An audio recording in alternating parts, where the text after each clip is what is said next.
அம்மாவுக்கு வந்து படம் ரொம்ப பிடிச்சிருந்தது. ஏன்னா அம்மாவுக்கு வந்து ரொம்ப எமோஷ்னலாக கனெக்ட் ஆகிட்டாங்க அப்பாவை பார்த்தது. வேறு நாங்கள் ஏன்னா அம்மா நான் 10 வருஷம் கழித்து வரேன். அம்மா என்னை வீட்டிலே இருந்து பார்த்துட்டாங்க. நான் வெளியே போகணும் நடிக்கணும்னு அவங்களுக்கும் எவ்வளோ ஆசை எல்லாம் இருந்தது.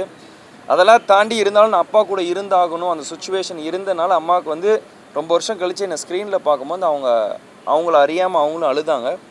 அண்ணனும் நானும் எதுக்கு அழுக ஆரம்பிச்சேன்னா அப்பாவோட ஏஐ பார்க்கும்போதே நான் தியேட்டரில் அழுதுட்டேன்.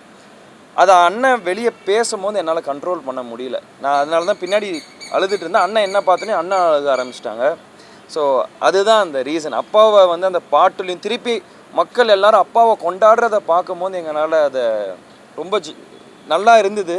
ஸோ எங்களை மீறி அந்த அழுகை வெளியே வந்தது. அதை தான் சொன்னேன்ல, அம்மாவுக்கு வந்து இது வந்து ஒரு ரொம்ப சந்தோஷமான நாள். நான் அம்மாவை வந்து அப்பா இறந்ததுக்கப்புறம் இவ்வளோ சந்தோஷமாக எனக்கு தெரிஞ்சு நான் பார்த்து ரொம்ப நாள் ஆச்சு. அம்மா நேற்று ஈவினிங் தான் ரொம்ப சந்தோஷமாக நல்லா ஜாலியாக சிரிச்சிட்டு இருந்தாங்க. எனக்கு தெரிஞ்ச அம்மா நேற்று நைட்டு தான் ரொம்ப நாள் கழித்து நல்லா தூங்குனாங்கன்னு நான் நினைக்கிறேன். ஸோ அம்மாவுக்கு வந்து இன்றைக்கி என் படம் ரிலீஸ் ஆனது அவ்வளோ ஒரு பெருமையான நாளாக அவங்க கருதுகிறேன்.